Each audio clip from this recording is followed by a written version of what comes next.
ஆலிம்களுடைய விஷயத்த நிறைய பேர் பொருட்படுத்தாம இருக்காங்க. எனக்கு தெரிஞ்ச ஆலிம்கள் ஆலிமாகவும், இன்னும் சொல்ல போனா நான் கண்ட ஆலிம் அப்படிங்கிறவங்களுடைய ஒரு மதிப்பை பத்தி உங்களுக்கு நான் சொல்லணும்னு வச்சுக்கோங்களேன்.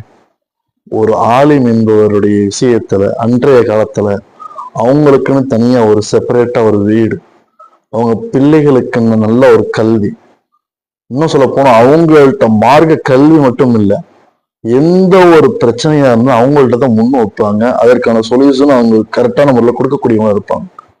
ஆனால் தற்போதைய காலகட்டத்துல ஆளுங்களுக்கு கொடுக்கப்படக்கூடிய ஒரு தொகை, ஊக்கத்தொகையா இருக்கக்கூடிய ஒரு தொகையை கூட சரி, ஒரு அற்ப காசாக பார்க்கக்கூடியதாகவும், அவர்களை ஏளனமாக பார்க்கக்கூடியவர்களாகவும், இன்னும் சொல்ல போனா அவங்களுக்குன்னு ஒரு நியாயமாகவோ ஒரு நீதியாகவோ ஒரு சரியா எதுவுமே கிடைக்காத பட்சத்துல நடந்து கொண்டிருக்கு.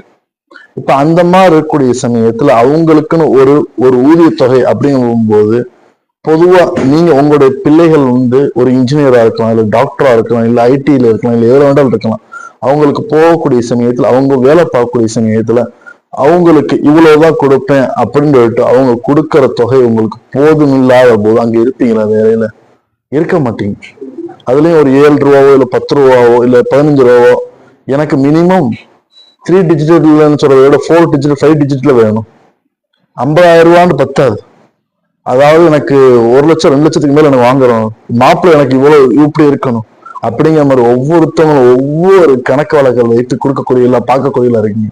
ஆனா உங்கள் பள்ளியில் உங்கள் பக்கத்துல இருக்கக்கூடிய ஒரு இதுல இருக்கக்கூடிய ஒரு நபருக்கு மட்டும் 10 ரூபாவோ 7 ரூபாவோ அவர்களுக்கு நீங்க கொடுக்குறீங்களே, அதே இதை வச்சு அவங்க வீட்டு வாடகையை பார்க்கிறதா இருக்கட்டும், இல்ல அவங்களுடைய பிள்ளையுடைய கல்வி செலவை பார்க்கறதா இருக்கட்டும், இன்னும் அவங்களுடைய எல்லா விதமான செலவுல பார்க்கறதா இருக்கட்டும், அது எப்படி அவங்களால முடியும்? கொஞ்சம் யோசித்து பார்த்தீங்கன்னா, நம்ம கொடுக்கிற தொகையை இதுதான் கொடுங்க அப்படின்னு நிர்ணயிக்க சொல்லல. அன்றைய காலத்துல போய் இன்றைய காலத்துல அவங்க இல்லாவிட்டாலும் அவர்கள் அல்லாஹ்வுடைய பாதையில் அவர்கள் தன்னுடைய வாழ்க்கையை செயல்படுத்தியிருக்கும்.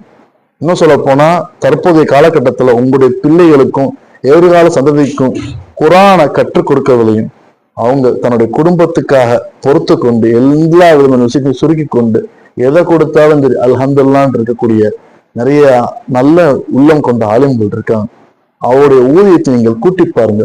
அல்லாஹ் உங்களுடைய பொருளாதாரத்தை அபிவிருத்தி செய்யக்கூடிய நான் இருப்பான். இன்னும் சொல்லப்போனா பல பேர் குடும்பம் வாழ்க்கை வளரணும்னு ஆசைப்பட்டீங்கன்னா அல்லாஹ்வுடைய பாதையில் இருக்கக்கூடியவங்களுக்கு நல்ல அழகான முறையில செலவு செய்யுங்க. உங்களுடைய பள்ளியில யார் இருக்காங்களோ அவங்களுக்கான கண்ணியத்தை கொடுங்க. நீங்க உங்கள் முன்னாடி இருக்கக்கூடிய அவங்களுக்கு கண்ணியம் கொடுக்கக்கூடிய சமயத்துல அல்லாஹ் உங்களை கண்ணியப்படுத்தக்கூடியவனா உங்களை மேல உயர்த்தக்கூடியவனா இருப்பான்.